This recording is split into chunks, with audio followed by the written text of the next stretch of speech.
Malam Bapak Ibu sekalian, juga selamat pagi dan selamat siang bagi Anda yang tinggal di belahan dunia yang lain. Perkenalkan, saya Alisa Badria Nindya dari Ma'arif Institute sebagai moderator pada acara kita hari ini. Selamat datang dalam webinar internasional seri literasi keagamaan lintas budaya dalam rangka merayakan Hari Sumpah Pemuda, peran pemuda di era digital dalam memperkuat kerjasama lintas agama dan budaya di dunia yang terpolarisasi.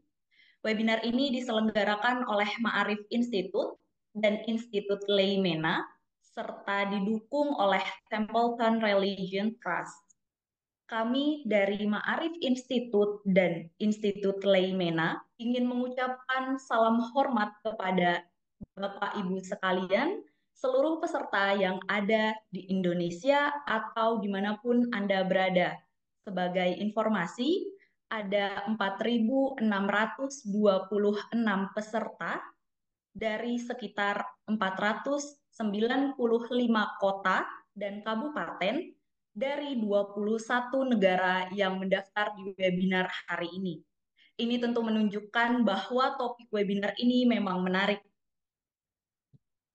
Bapak Ibu peserta, Sumpah Pemuda adalah tonggak utama dalam sejarah pergerakan kemerdekaan Indonesia. Di tengah kondisi bangsa Indonesia yang masih dijajah dan terpecah belah oleh perbedaan suku, ras, agama, dan bahasa, para pemuda di tahun 1928 telah bersumpah untuk bertumpah darah yang satu, tanah air Indonesia, berbangsa yang satu, bangsa Indonesia, dan menjunjung bahasa persatuan bahasa Indonesia. Kongres Pemuda 1928 ini merupakan wujud nyata dari kolaborasi lintas agama dan budaya. Para pemimpin dari berbagai organisasi pemuda seperti Jong Java, Jong Ambon, Jong Islamiten Bon, dan lainnya berkumpul merumuskan ikrar bersama yang kemudian membawa bangsa Indonesia meraih kemerdekaan di tahun 1945. Kemerdekaan Indonesia tercapai berkat kerjasama para pendiri bangsa yang berasal dari latar belakang berbeda untuk mencapai tujuan bersama tanpa mengorbankan keyakinan masing-masing atau berusaha mendominasi yang lain. Dalam era digital yang semakin terhubung dengan teknologi dan informasi, peran pemuda sebagai agen perubahan semakin vital. Pemuda memiliki potensi besar dalam mempengaruhi narasi sosial melalui media digital, termasuk dalam mempromosikan toleransi beragama dan berbudaya. Namun, polarisasi yang semakin tinggi di masyarakat membuatnya rentan terhadap pengaruh negatif seperti hoax, ujaran kebencian, dan radikalisme yang disebarkan melalui dunia maya, yang berpotensi memecah belah keberagaman. Oleh karena itu, dibutuhkan sebuah pendekatan untuk mengimplementasikan peran pemuda dalam memperkuat kohesi sosial di era digital dan dunia yang terpolarisasi. Literasi keagamaan lintas budaya adalah sebuah pendekatan kreatif dalam menciptakan masyarakat yang toleran dan inklusif dengan mendalami pemahaman tentang agama dan budaya lain. Pemuda dapat mengembangkan apresiasi yang mendalam terhadap keberagaman dan membangun hubungan yang kuat dan harmonis dengan orang lain. Dalam rangka memperingati Hari Sumpah Pemuda, webinar internasional seri literasi keagamaan lintas budaya ini menjadi sebuah momentum untuk mengajak kembali pemuda dan seluruh masyarakat untuk bersatu dan dalam keberagamaan. Webinar ini akan mendiskusikan peran pemuda dalam memperkukuh toleransi antar agama dan budaya di era digital dari berbagai perspektif global. Pertama-tama, mari kita dengarkan sambutan dari Ma'arif Institute kepada yang terhormat Bapak Andar Nubowo, Direktur Eksekutif Ma'arif Institute, kami persilahkan. Bismillahirrahmanirrahim. Assalamualaikum warahmatullahi wabarakatuh.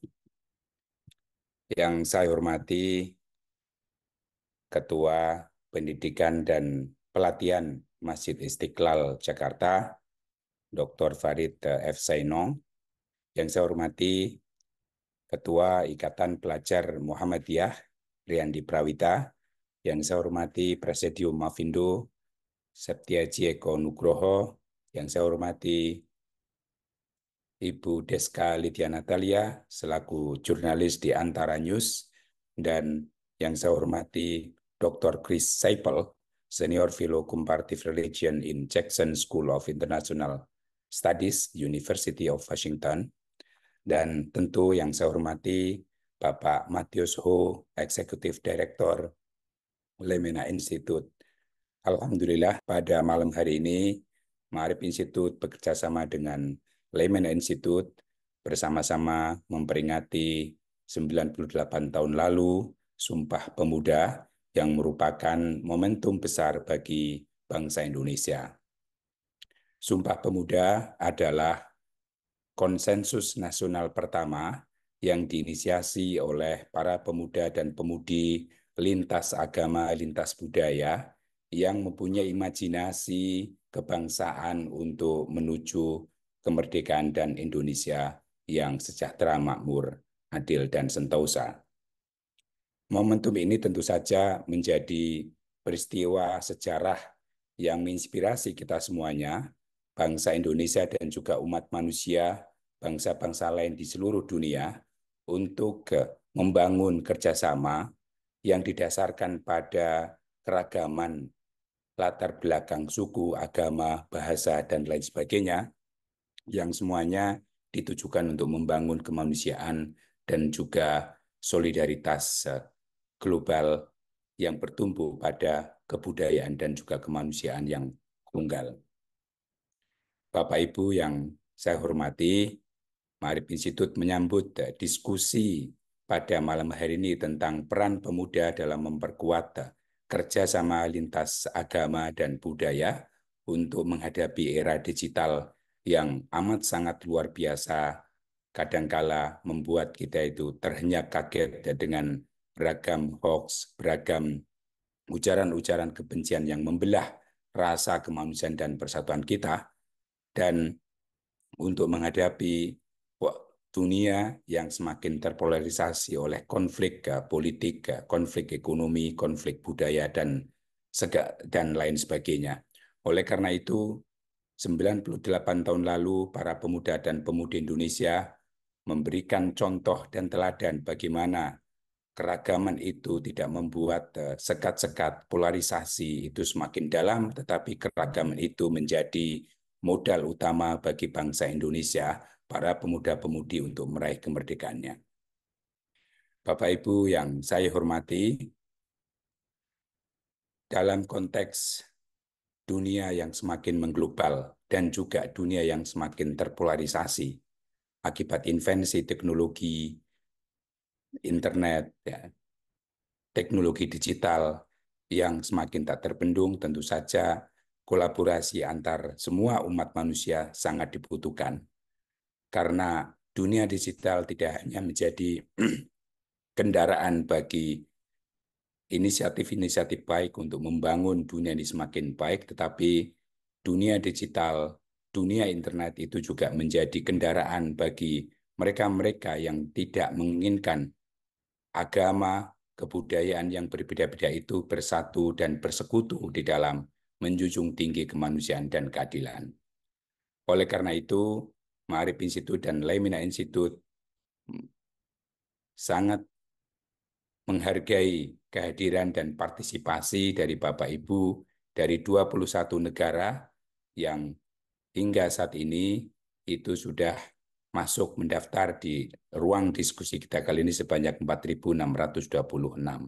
Ini satu hal yang membuat kita optimis bahwa kerjasama agama, dan lintas budaya, kerjasama antar bangsa untuk mencapai apa yang disebut dengan proyek kemanusiaan itu akan terwujud karena kita semuanya antusias, karena kita semuanya mempunyai satu pemikiran yang sama, mempunyai hati nurani yang sama bahwa kerjasama dan kolaborasi itu sangat diperlukan untuk menyongsong dunia yang lebih baik ke depan. Terakhir, saya ucapkan terima kasih kepada Bapak Ibu semuanya dalam 2 jam ini. Nanti kita akan berdiskusi dengan para pembicara yang hebat-hebat, para pembicara yang akan berbagi inisiatif-inisiatif kebaikan, bagaimana membangun kerjasama dan sinergi untuk mengubah masa depan yang lebih baik.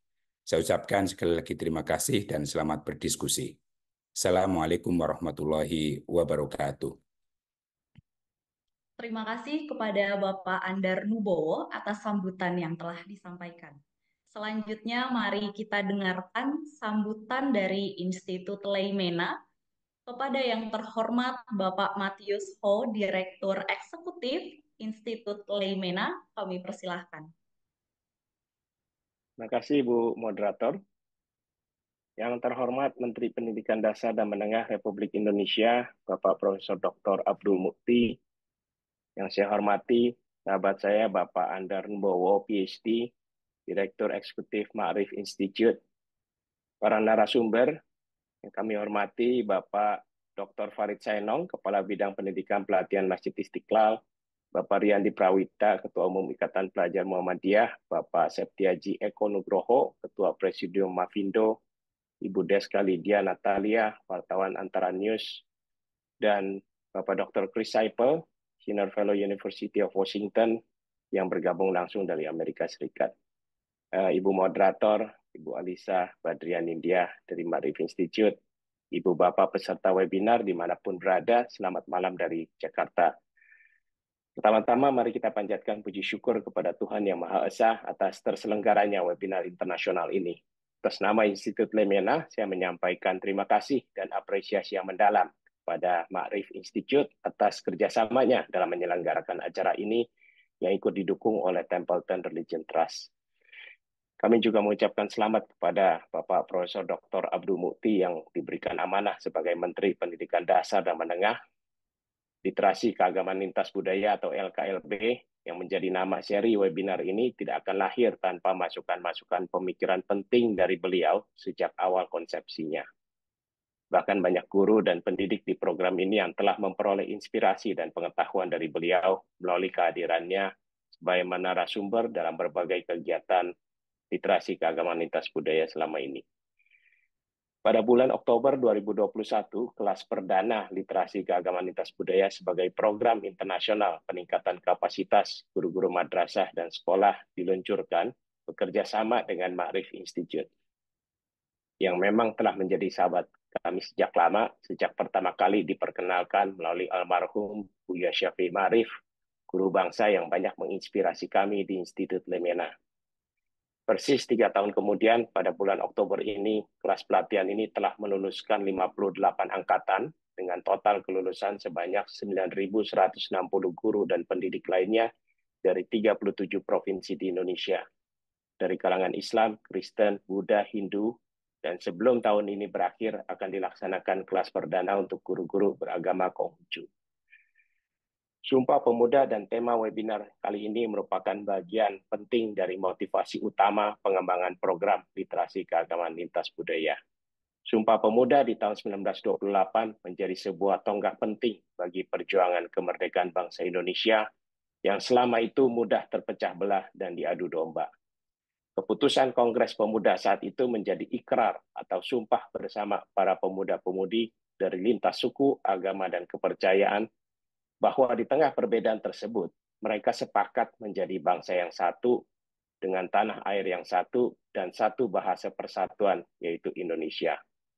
Ikrar bersama ini meletakkan tanggung jawab yang berat dan besar di pundak mereka dan seluruh generasi selanjutnya, termasuk kita semua di Indonesia yang mengaku sebagai bangsa Indonesia, untuk harus belajar hidup bersama dengan rukun, bahu-membahu membangun bangsa dan kemanusiaan, bukannya memecah belah dan mengadu domba seperti yang dilakukan para penjajah yang justru dilawan oleh para pemuda-pemudi tersebut.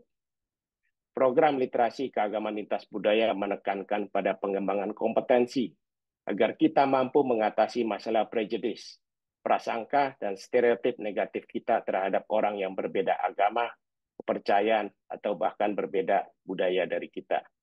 Sehingga kita berani dan mampu membangun kerjasama dengan orang-orang yang berbeda tersebut tanpa khawatir kita akan kehilangan identitas kita masing-masing yang unik. Inilah Bhinneka Tunggal Ika yang sesungguhnya. Berbeda, tetapi tetap satu. Satu, tetapi tetap berbeda. Tantangannya di era digital sekarang semakin besar karena begitu mudahnya melontarkan dan menelan berita bohong, hoaks, bahkan fitnahan yang dapat memecah belah bangsa dan menimbulkan kebencian terhadap sesama manusia. Hanya modal jempol, tanpa menggunakan akal sehat, apalagi nalar kritis. Era digital ini semakin membutuhkan kemampuan berpikir tingkat tinggi, higher order thinking. Kemampuan berpikir analitis, evaluatif, bahkan kreatif. Di sinilah kita harus akui para pemuda-pemudi di tahun 1928 tersebut menunjukkan higher order thinking yang luar biasa.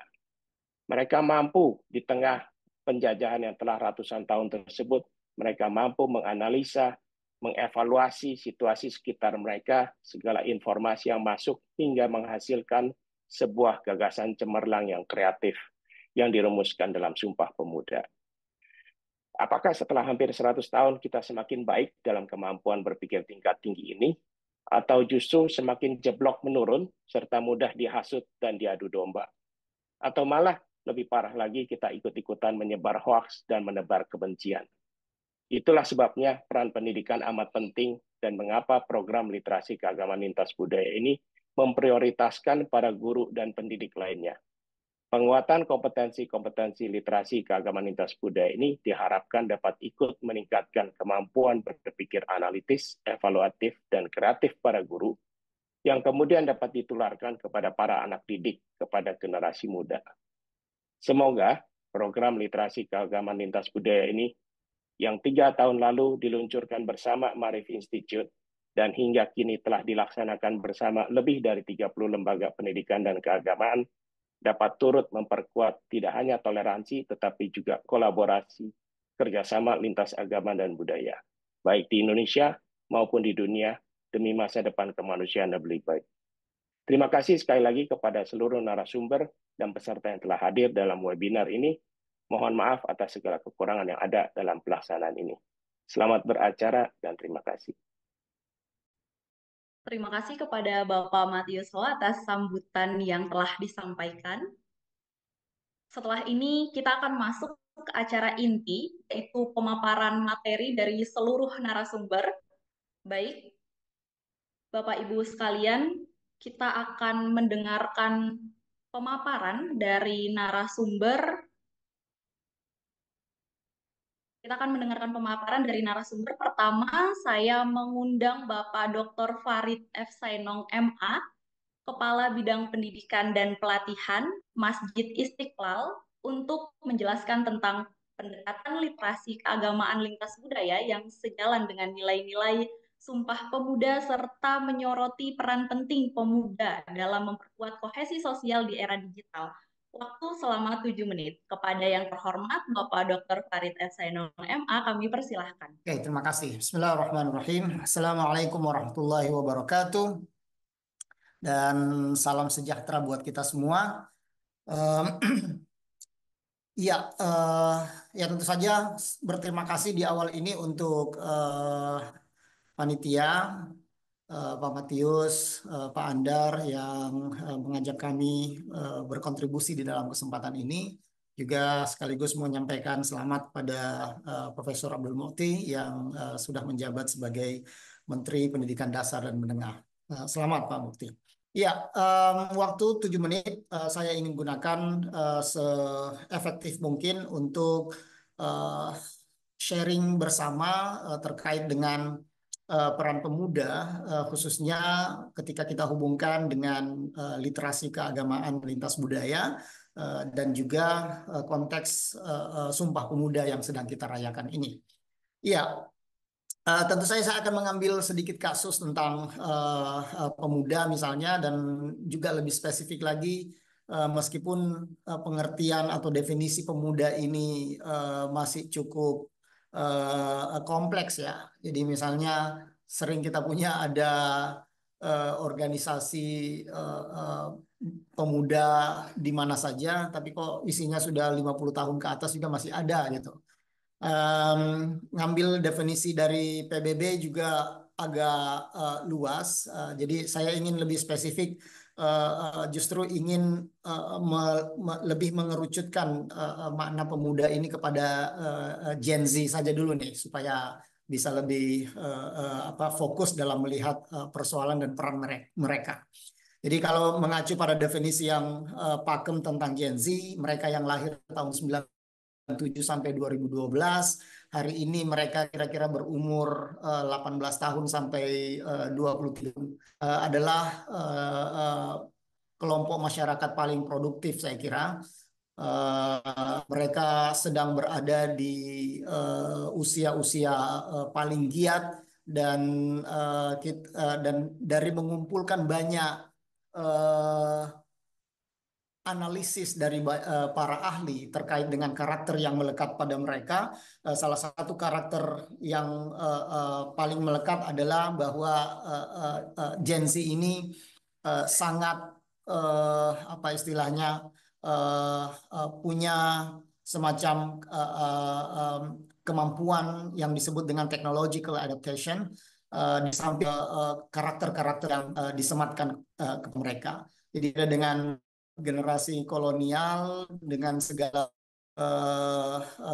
kekurangan kelebihan yang banyak perubahan zaman termasuk dalam teknologi, tapi kira Gen Z ini hidup langsung tiba-tiba teknologi komunikasi yang luar biasa maju, tidak lagi mengalami hal-hal yang seperti dialami generasi kolonial dengan segala perubahan teknologi yang ada di teknologi komunikasi yang sangat maju, yang kemudian dengan itu para ahli misalnya ekspektasi mereka punya, yang kemudian orang-orang di sekitarnya yang kira-kira menggunakan mereka, termasuk pekerjaan misalnya, harus beradaptasi dengan mereka punya karakter work fleksibilitas antara ruang kerja dan private. Nah, dalam hal ini mereka menuntut semacam hybrid, di mana mereka misalnya sangat menginginkan untuk bekerja, tuntutan work from home, tidak berada di lingkungan kantor dan sebagainya, merupakan salah satu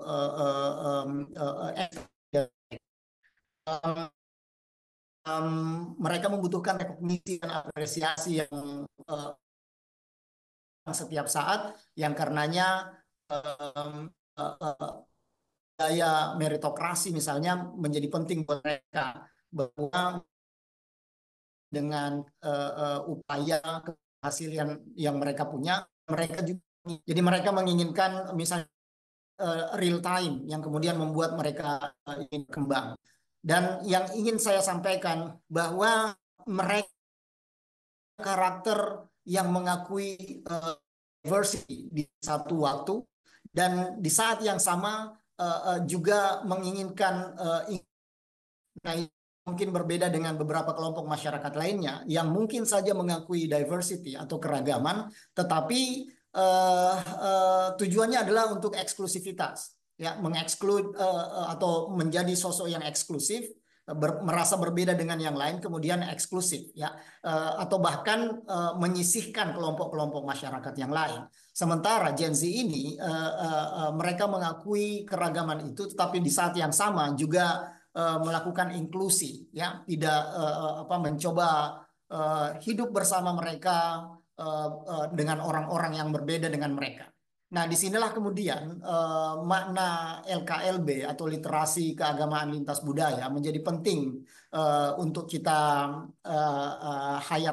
hayati, khususnya bagi kalangan Gen Z ini, bahwa ya dengan segala pendekatan yang kita gunakan dalam LKLB ini, dalam literasi kebudayaan lintas budaya ini, kita bisa memperkaya sebenarnya karakter yang tersemat pada Gen Z ini, yaitu tadi diversity and inclusion. Di samping karakter-karakter lainnya yang tentu saya tidak bisa saya sebutkan satu persatu nih. Jadi baik dengan cara yang kita biasa gunakan di LKLB, baik itu self competence, comparative competence, atau collaborative competence, itu tentu saja membangun literasi lintas budaya mereka, ya, lintas agama mereka, dan ini akan membangun nilai-nilai yang kita inginkan ketika misalnya karakter diversity and inclusion itu betul-betul hidup di dalam diri mereka dan menjadi praktek baik khususnya di kalangan Gen Z ini.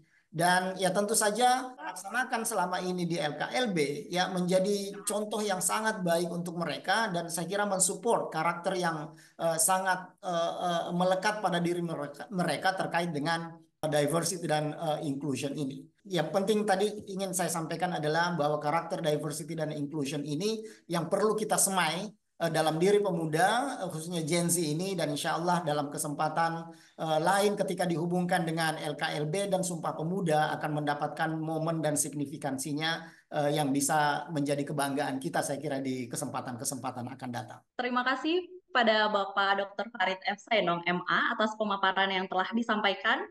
Selanjutnya saya mengundang Bapak Riyandi Prawita, Ketua Umum Ikatan Pelajar Muhammadiyah, untuk memberikan pemaparannya mengenai pentingnya peran kaum muda dalam membangun kolaborasi antar orang yang berbeda agama, suku, ras, dan budaya. Kepada yang terhormat Bapak Riyandi Prawita, kami persilahkan.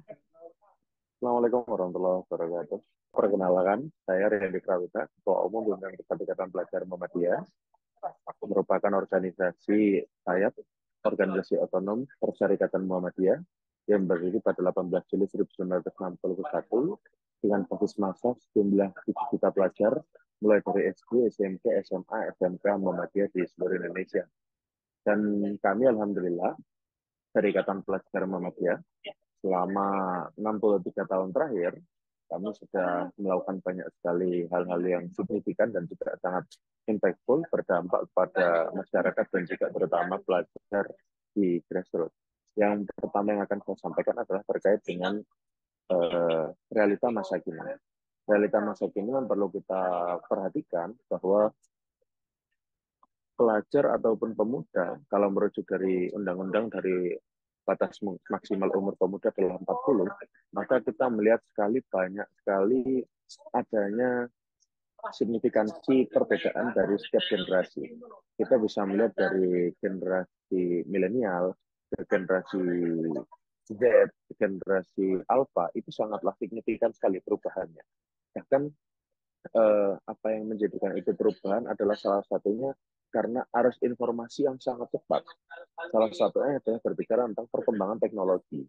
Nah, berbicara tentang perkembangan teknologi ini, maka arus informasi yang didapatkan itu sangatlah tidak terbendung. Dan terutama bagi pelajar, itu bahkan anak-anak zaman sekarang, mungkin kalau yang kita lihat umur SD sekarang sudah main Twitter, sudah main Instagram, sudah main WhatsApp dan yang lainnya. Tapi kalau kita bisa lihat lebih detail lagi, sebetulnya itu semua bermula ketika sejak dari bayi, sejak dari umur 3 tahun, itu kita sudah dikasih mainan HP, gadget, dan sebagainya. Itu kalau kita mau lihat realita, ya lihat aja. Mungkin artis Cipung ya, mungkin ya. Kita bahas Cipung. Nah, Cipung aja sekarang umur 3 tahun, 2 tahun setengah sudah pegang HP, dan sudah bahasanya sudah banyak sekali yang didapatkan.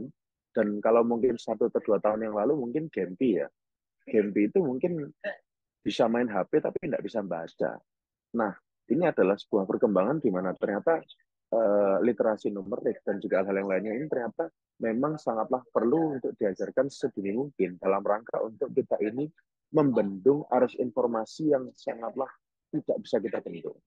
Nah, dengan adanya arus informasi yang sangat cepat ini menjadikan pemuda dan juga pelajar masa kini itu eh, menjadi sangatlah rawan dan juga riskan terhadap informasi yang salah satunya yang membuat perpecahan itu adalah hoax. Ya. Awal mula perpecahan itu adalah hoax. Dan apa yang akan kita pahami hari ini adalah hoax ini sendiri tidak bisa kita bendung ketika kita masih gampang sekali dengan konteks like and share secepat mungkin. Nah, ini menjadi salah satu landasan pemuda zaman saat ini untuk terus bisa kita mengecek informasi lebih valid terlebih dahulu. Nah, memasuki era digital informasi yang sangatlah cepat, maka kita sebagai pemuda, terutama pemuda yang kita harus bisa menjaga inklusivitas, kita harus bisa menjaga, tadi yang disampaikan oleh Pak Farid adalah diversity, bagaimana kita bisa melihat bahwa adanya keberagaman, kebudayaan, itu sangatlah penting dan juga kita tidak boleh menjadi orang yang paling penting adalah tidak boleh menjadi orang yang rasis ya.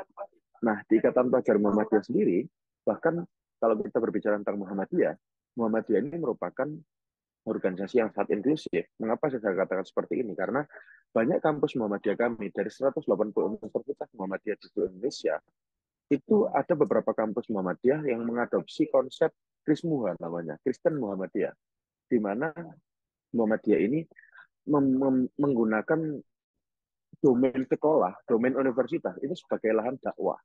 Kita tidak pernah menganggap bahwa teman-teman yang non-Muslim itu tidak boleh mendapatkan ilmu pendidikan di Muhammadiyah. Begitupun juga dengan sebaliknya. Banyak juga realita hari ini universitas yang swasta yang tidak berbasis Islam itu juga banyak sekali yang sudah menerima mahasiswa dan siswa yang Muslim, dan ini merupakan sebuah diversity yang sangat luar biasa, keberagaman yang sangat luar biasa, dan ini perlu kita tumbuhkan sejak sedari dini, dan ini haruslah kita kampanyekan. Nah, ini yang perlu kita galakkan, dan ini yang perlu kita terus kembangkan bersama-sama, sebuah konsep di mana kita itu haruslah menjadi pemuda dan pemudi yang bukan berarti kita mengglorifikasi masa lalu, tetapi kalau kita melihat 100 tahun yang lalu, hampir 100 tahun, di tahun 1928 ketika Sumpah Pemuda pertama kali digalakkan dan pertama kali diucapkan, itu tidak ada orang yang melihat, hai kamu asalmu dari mana, kamu agamamu apa, dan kamu berbahasa apa. Tetapi kita melihat bahwa kita adalah bangsa yang satu, bangsa Indonesia, dan kita berbicara tentang bangsa yang satu, bahasa Indonesia. Dan ini merupakan sebuah spirit persatuan yang harus kita terus teguh dan tegakkan. Bagaimana nanti kita sebagai pemuda, terutama kami dari Ikatan Pelajar Muhammadiyah, akan terus menjadi komando barometer pergerakan pelajar nasional untuk terus kami bersama-sama dengan organisasi kepemudaan lainnya, baik dari Ikatan Pelajar Nahdlatul Ulama, Ikatan Pelajar Putri Nahdlatul Ulama, juga Pelajar Islam Indonesia, Ikatan Pelajar Nahdlatul Wathon Islamiyah, dan banyak sekali organisasi yang lainnya, mungkin GSNI, Gerakan Siswa Nasional Indonesia, kalau di kalangan Cipayung Pos mungkin ada PMKRI, GMKI, dan itu merupakan hal yang sangat baik untuk persatuan dan kemajuan bangsa, dan ini hal yang perlu kita tegakkan bersama-sama. Ini bukan menjadi tugas orang tua saja untuk mengajari kita, bukan hanya menjadi tugasnya kolonial saja, generasi kolonial, tapi ini juga menjadi tugas kita bersama semuanya. Tidak melihat umur kita berapa, tidak melihat kita datang dari generasi apa, tapi bagaimana peran digitalisasi ini perlu kita tegakkan dan kita gelorakan bersama bahwa ini akan menjadi sebuah hal yang sangat baik bagi kita, karena dengan datangnya arus informasi yang sangat banyak, kita harusnya semakin bisa menjadi orang yang cerdas. Kalau merujuk daripada bukunya Tom Nichols, mungkin The Death of the Expertise, kita akan semakin spesifik, dan spesifikasi tersebut bukanlah akan semakin menyempitkan pemikiran kita, tapi bagaimana kita akan melihat bahwa ada yang lebih luas di luar sana. Terima kasih. Nasir Mulafat dan Korek Bapak Silamanin. Assalamualaikum warahmatullahi wabarakatuh. Waalaikumsalam warahmatullahi wabarakatuh. Terima kasih kepada Bapak Aryandi Prawita atas pemaparan yang telah disampaikan.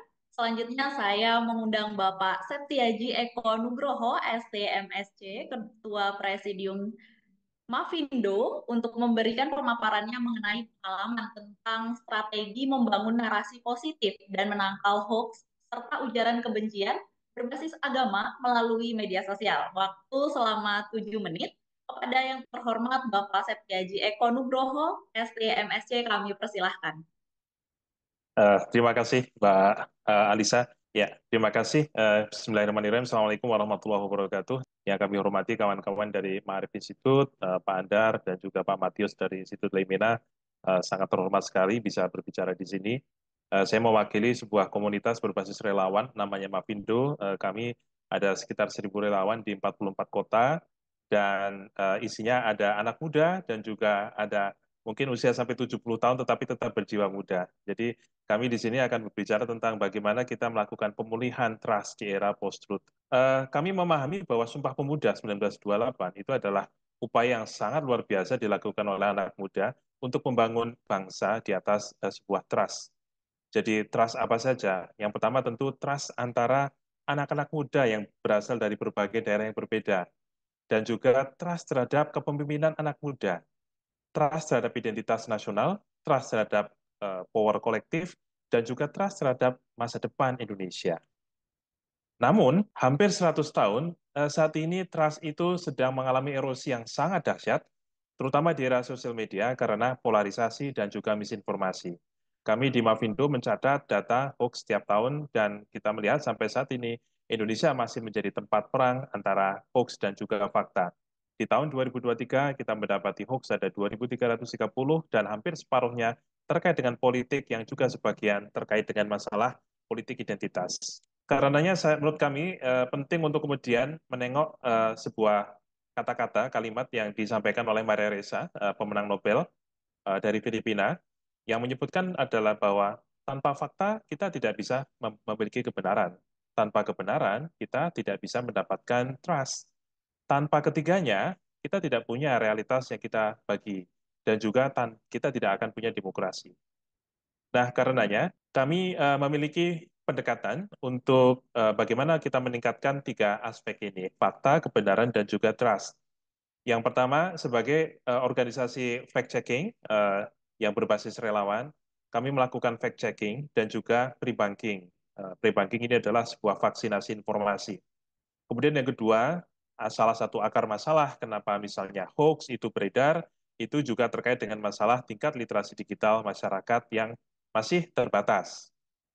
Namun, kami merasa bahwa fact-checking dan literasi digital itu tidak akan pernah cukup. Gitu. Kenapa? Karena bukan hanya masalah fakta saja, karena post-truth yang menjadi word of the year dari Oxford Dictionary tahun 2016, itu menyebutkan bahwa post-truth ini menjadi satu fenomena di mana kadang-kadang emosi itu bisa lebih kuat gitu ya, pengaruhnya terhadap manusia dibanding dengan fakta objektif. Sehingga kami merasa bahwa trust building ini menjadi satu aktivitas yang sangat-sangat luar biasa penting.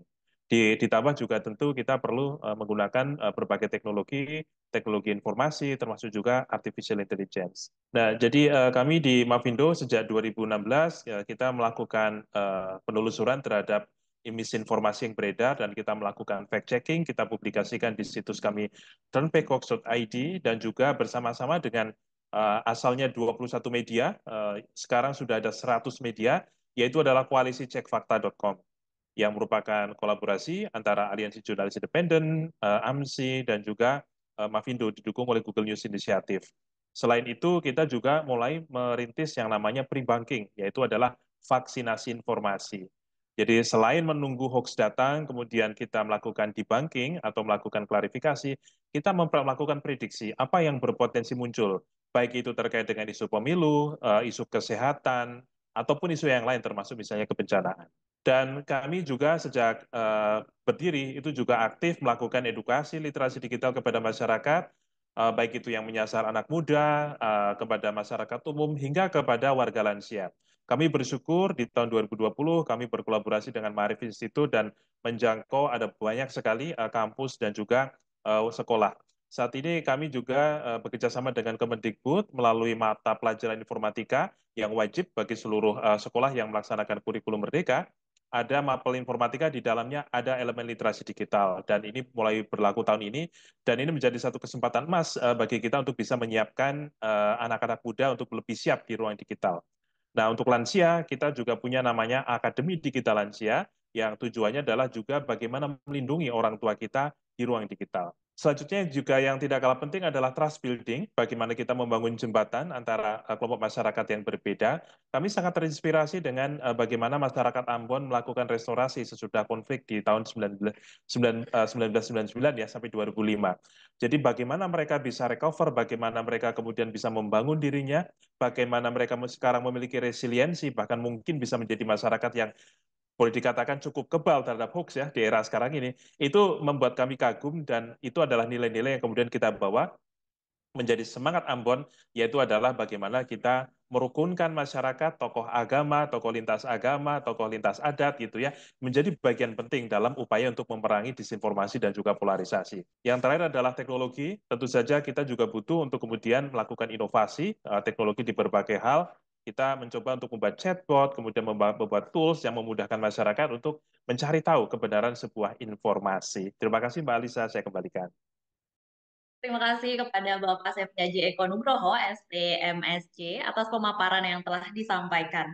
Selanjutnya, saya mengundang Ibu Deska Lydia Natalia, wartawan Antara News, untuk memberikan pentingnya memilih sumber informasi yang kredibel dan keterampilan memahami berita yang mengandung misinformasi, disinformasi, serta half-truth information sebagai upaya untuk pencegahan hoax dalam arus digital. Kepada yang terhormat Ibu Deska Lydia Natalia, kami persilahkan. Terima kasih Mbak Alisa, selamat malam semuanya. Terima kasih untuk Ma'arif Institute, Pak Andar, dan juga Institut Leimena, Pak Matius Ho, sudah mengundang saya jauh-jauh. Saat ini saya berada di Beijing, sedang bertugas sebagai Kepala Biro Antara di sini setidaknya untuk 2 tahun ke depan, karena sudah setahun di sini. Ya, POV ini bahasanya Gen Z banget, walaupun saya sebenarnya udah Gen Z lewat. POV atau point of view menyeleksi informasi.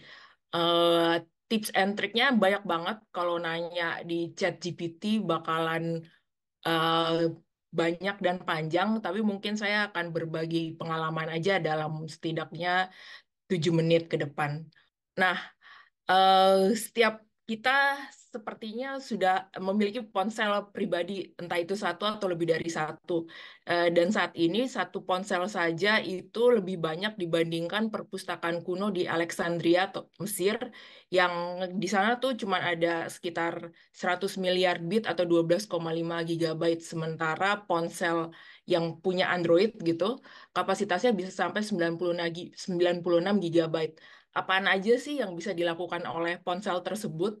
Ternyata kalau buka browser dan googling, salah satu yang sering dicari atau udah ada template di googlingnya adalah identitas agama seseorang. Misalnya saya buka browser terus googling Prabowo AG, langsung kelihatan ada agama, agama dulu, agama sebelum Islam, Prabowo agamanya, dan lain-lain. Ini menunjukkan bahwa orang Indonesia atau mungkin orang yang mengakses internet banyak yang mencari hal-hal mengenai agama.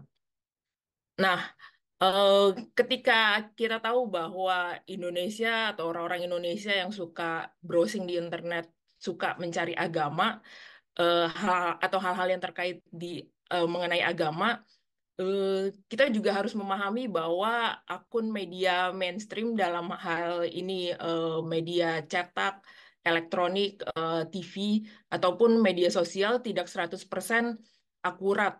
Walaupun eh, tidak 100% karena ada hal-hal yang ditonjolkan dan ada hal-hal lain yang tidak diikutsertakan. Tapi pasti ada beberapa akun atau akun-akun tertentu yang lebih terpercaya dibanding yang lainnya, termasuk akun-akun yang sudah diberikan centang biru oleh masing-masing platform media sosial.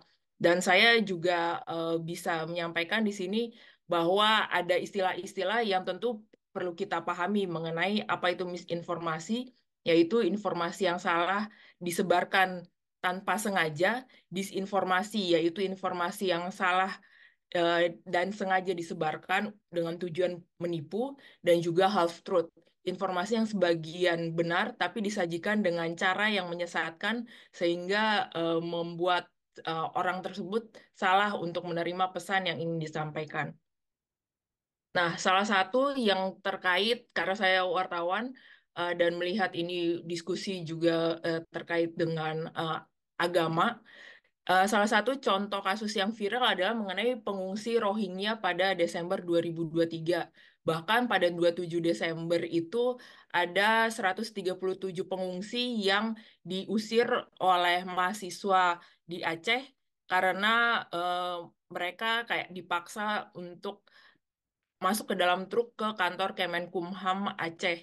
Itu tanggal 23 Desember.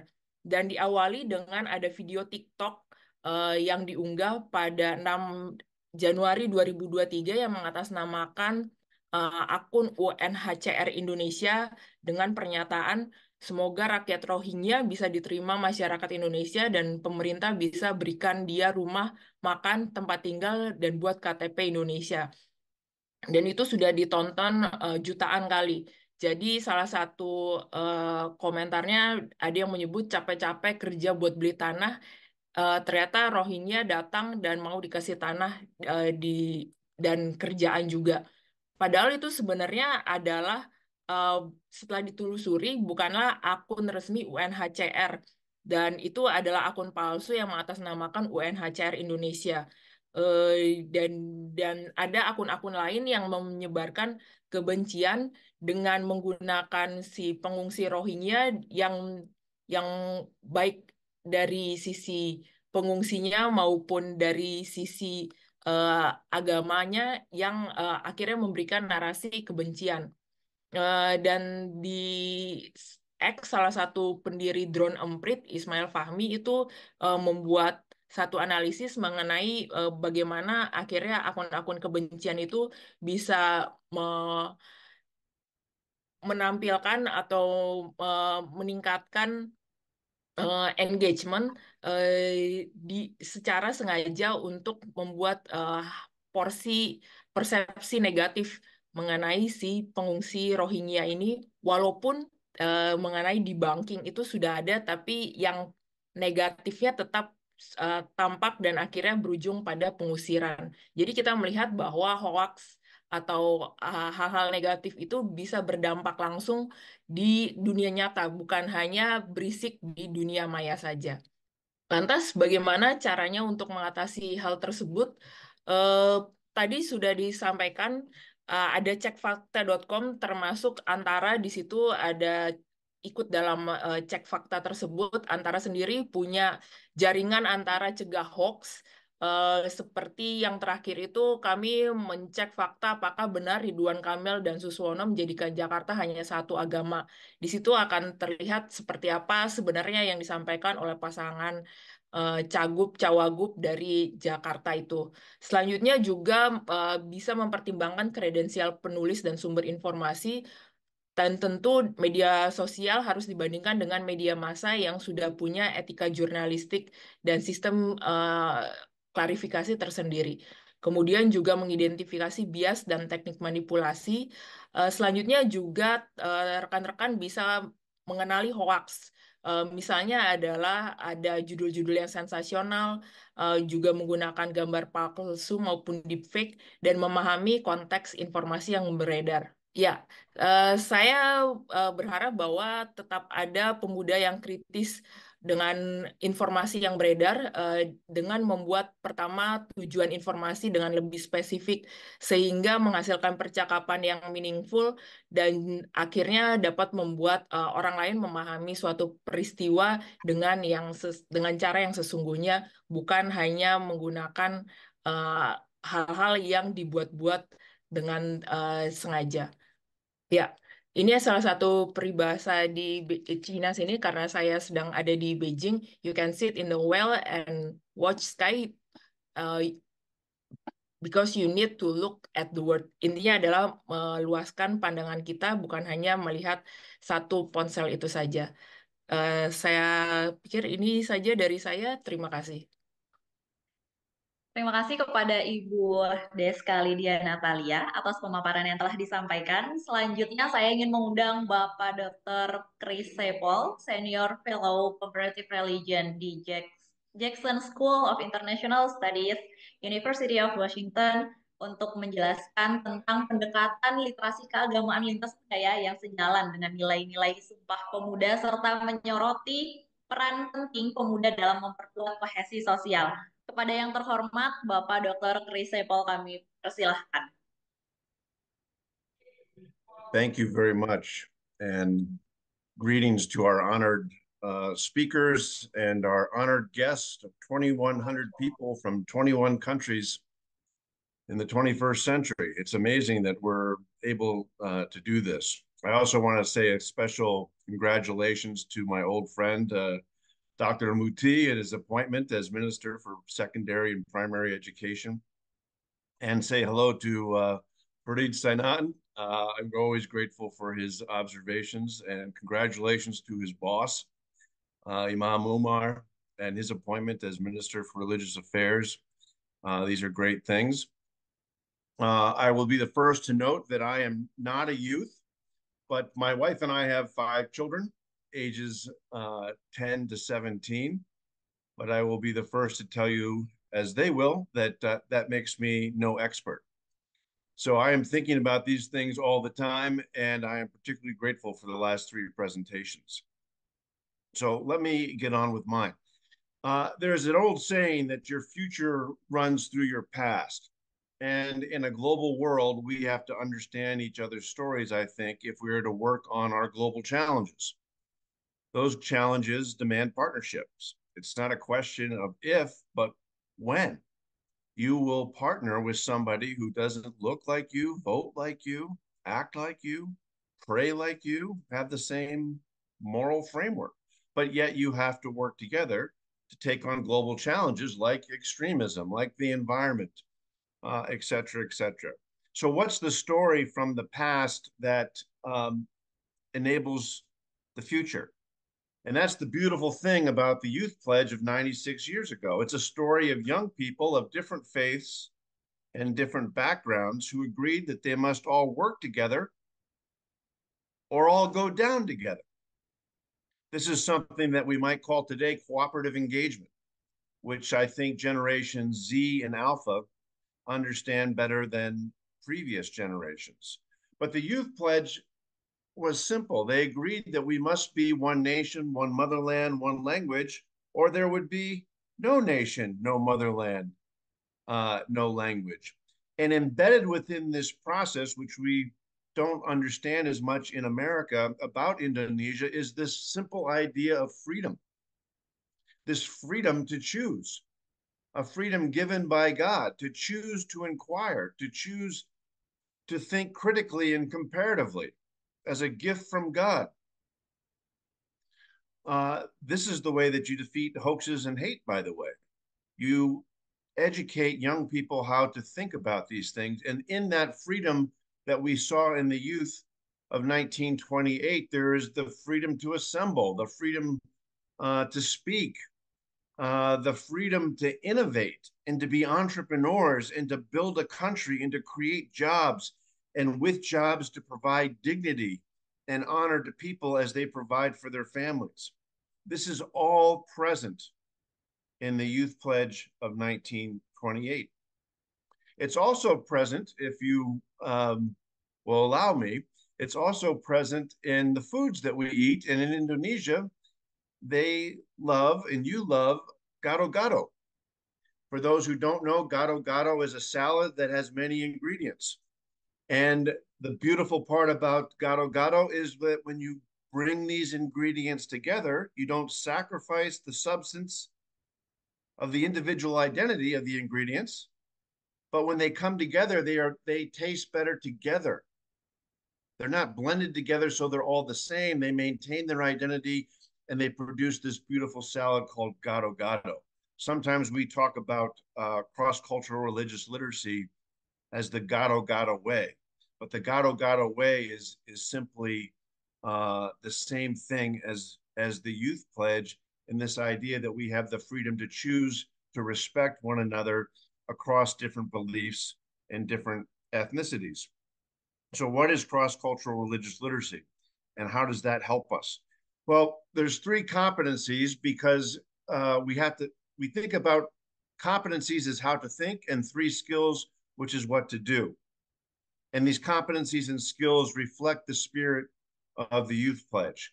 There's the personal competency. I have to understand myself. I have to understand what my tradition says about engaging others. What are the tools within my faith framework or my moral framework? How do I have to engage others without sacrificing the substance of my beliefs? There's the comparative competency. How do I understand somebody as they understand themselves? And the collaborative competency. How do we work together to get something done? This involves leadership, and along the way, we have to practice the 3 skills of evaluation, negotiation, and communication. So these 3 things, these 6 things of cross-cultural religious literacy reflect the very best, I think, of the Youth Pledge and the Gado Gado Way. They also reflect the very best of the recent Istiklal Declaration and its call to have better interreligious understanding and engagement to take on the 2 great threats that we all face: dehumanization, which includes Islamophobia, which includes anti-Semitism, discrimination, and the changing climate. We have to work on these things together across faiths, across ethnicities. If we can do these things, we can enable our future through the very best of our past. So I ask our friends, our youthful friends, to include my children, what will you teach us? What will you continue to teach us as you have in these past 3 presentations? And tell me how I can learn faster. Thank you for your time. Terima kasih Bapak Dr. Chris Sepol atas pemaparan yang telah disampaikan. Selanjutnya, mari kita mulai sesi tanya jawab kita. Yang pertama, kami persilahkan panitia untuk membacakan pertanyaan kepada Bapak Dr. Farid F. Saenong, MA.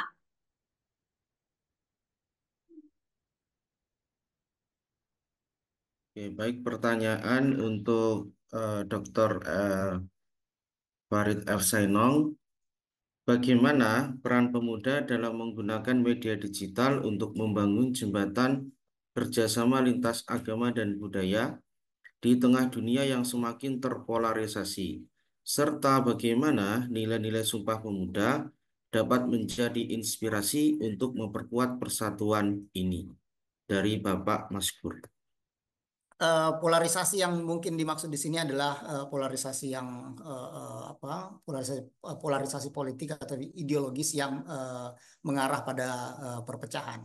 Ya, tentu saja kita menginginkan literasi digital yang sangat kaya, yang seharusnya kembali lagi pada poin saya yang pertama saya sampaikan, bahwa seharusnya diversity dan inclusion itu yang menjadi bagian penting dalam ekspektasi generasi Z, ya, seharusnya bisa mempermudah mereka dalam menghargai kemajemukan yang ada di sekitarnya.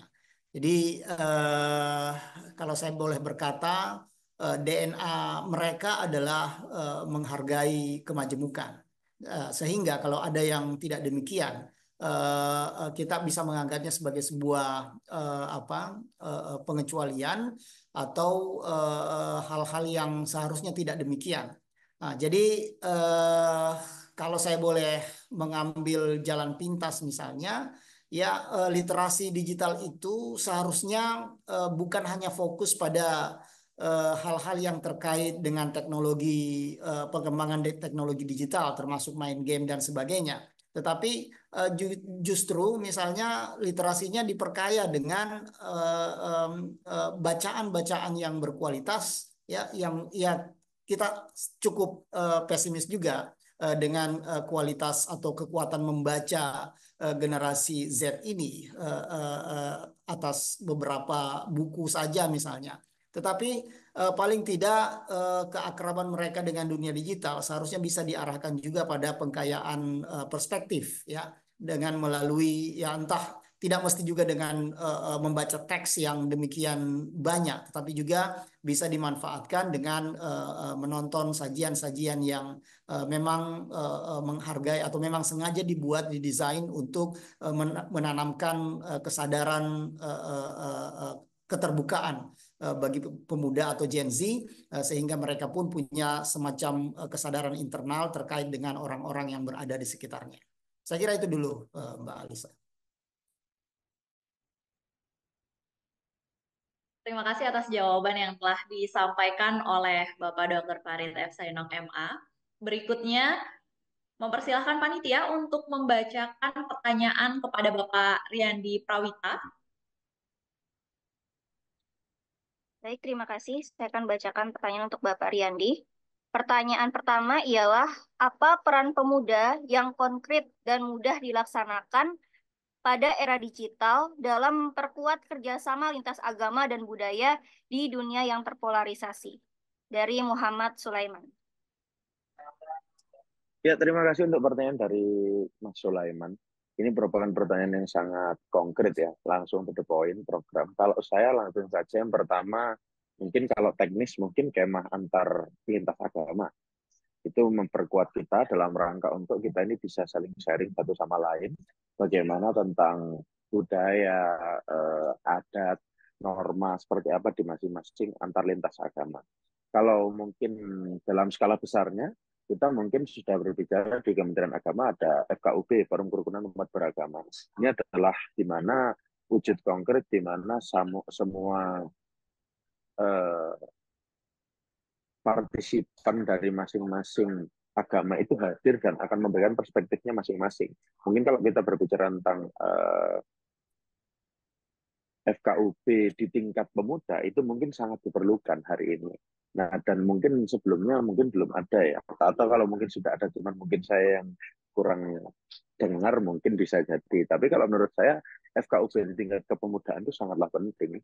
Dan ini mungkin perlu diinisiasi bersama. Dan kalau mungkin sudah ada tapi belum aktif, mungkin kita bisa aktifasi kembali. Karena pada prinsipnya ketika kita melihat hari ini, orang-orang yang sebetulnya melakukan kegiatan rasisme, melakukan kegiatan-kegiatan yang eksklusif terhadap golongannya masing-masing, itu merupakan orang-orang yang kurang terpelajar sesungguhnya. Mereka berarti bahasaannya masih kurang, mereka berarti mainnya masih kurang jauh, mereka mungkin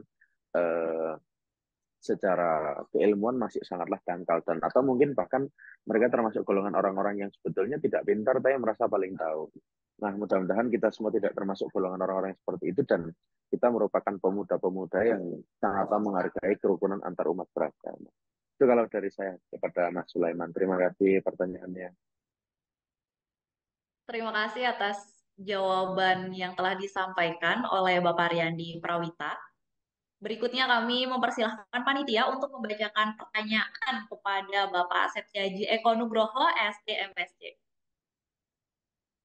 Ya, ada pertanyaan dari Pak Maskur kepada Bapak Setiaji. Bagaimana strategi tokoh-tokoh agama dalam menjembatani penyebaran hoaks di era digital? Dan bagaimana pendekatan agama dapat meningkatkan literasi informasi bagi masyarakat?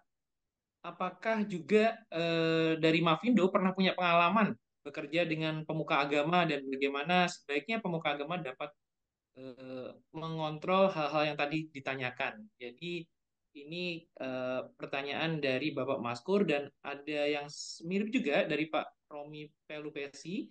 Jadi bagaimana untuk preventifnya juga agar para pemuda memiliki pandangan yang kritis terhadap konten-konten di sejumlah platform media sosial. Terima kasih Pak Setiaji. Ya, terima kasih Pak Maskur dan tadi Pak Romi ya, yang pertanyaan sangat-sangat baik. Jadi yang pertama, tadi mungkin saya ingin lanjutkan tentang bagaimana kita belajar dari masyarakat Ambon mengatasi persoalan hoax di internal mereka gitu ya. Yaitu pertama adalah kuatnya peran tokoh-tokoh agama gitu ya. Di sana kan tadinya punya tradisi bela gandong, kemudian sempat ada konflik ya Islam dan Kristen di tahun 99 sampai tahun 2005. Kemudian proses restorasi itu membutuhkan waktu beberapa tahun, tapi disitulah sebenarnya titik-titik penting yang sebenarnya kita sebagai bangsa Indonesia itu patut belajar di sana. Salah satunya adalah pranata sosial yang saat ini terbentuk ya, di mana tokoh-tokoh masyarakat, tokoh-tokoh agama khususnya tokoh adat itu memiliki peran sangat krusial sekali untuk bisa membendung dampak dari hoax gitu ya, dari misinformasi ataupun juga ujaran kebencian.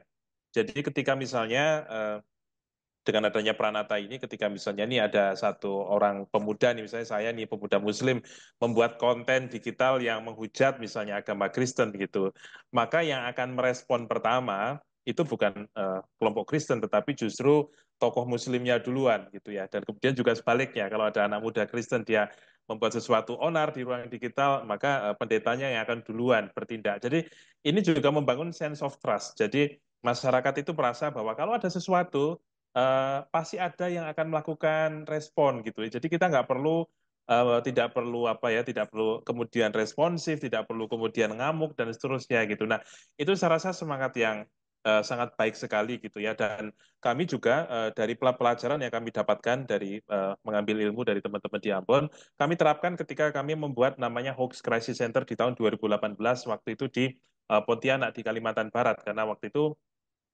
Kalimantan Barat Pilgub 2018 menjadi salah satu pilgub yang rawan konflik gitu ya. Beberapa lembaga menyebut menjadi 3 besar yang rawan konflik. Jadi semangat itu yang kami pakai di sana. Dan di situ ketika beberapa saat sebelum pemilu kita sudah mulai itu mengumpulkan silaturahmi tokoh-tokoh masyarakat, tokoh agama dengan dibantu dengan pemerintah setempat gitu ya. Jurnalis juga akademisi kita satukan. Prinsipnya adalah upaya preventif ketika misalnya ada isu yang berpotensi kemudian meresahkan, kita sudah state bahwa ini yang hanya bisa meredam adalah Bapak dan Ibu semua. Tidak bisa mengandalkan dari pemerintah pusat atau apa itu nggak bisa. Ini betul-betul tergantung dari Bapak dan Ibu. Bapak dan Ibu kemudian bisa ngerem gitu ya, maka insya Allah Kalimantan Barat akan aman. Dan waktu itu kita bersyukur pilgub di Kalimantan Barat yang polarisasinya cukup tinggi itu bisa terlaksana dengan baik dan kemudian tidak ada runtutan demikian. Dan ini kemudian kita lanjutkan ketika kita membuat namanya Akademi Digital Lansia, kami merasa bahwa tokoh-tokoh agama mereka yang mungkin sudah lansia itu masih punya pengaruh yang sangat kuat sekali. Jadi kita melatih mereka untuk menjadi agen-agen literasi digital. Jadi kemudian mulailah ketika kita melatih mereka, para ustadz, para kiai, kemudian juga pendeta gitu ya. Itu kemudian mereka juga menggunakan materi-materi yang kami buat tentang literasi digital di dalam jamaahnya gitu ya. Jadi itu saya rasa modal yang sangat baik karena mungkin di setiap agama juga punya ya standar dan apa namanya norma tentang bagaimana kita seharusnya bermedia sosial dengan baik. Misalnya kalau di Majelis Ulama Indonesia punya pedoman bermuamalah di media sosial, Muhammadiyah juga punya namanya kesalihan informasi, NU juga punya, teman-teman Katolik juga ada gitu. Jadi saya rasa kita patut untuk percaya diri bahwa untuk membangun iklim trust dan iklim informasi yang baik, kita juga bisa menggali nilai dari budaya dan juga agama yang ada di Indonesia. Demikian, terima kasih.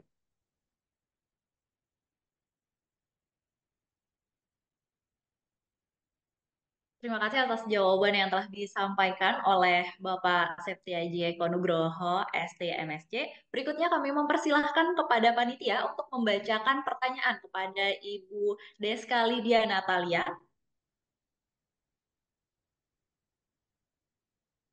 Baik, terima kasih. Pertanyaan dari Bapak Abdul Khair, Kalimantan Tengah. Saat ini banyak berita muncul pada medsos. Bagaimana cara menentukan berita yang benar dan berita yang menyesatkan, sehingga ketimbang mempolarisasi, kita bisa menguatkan kohesi sosial. Terima kasih.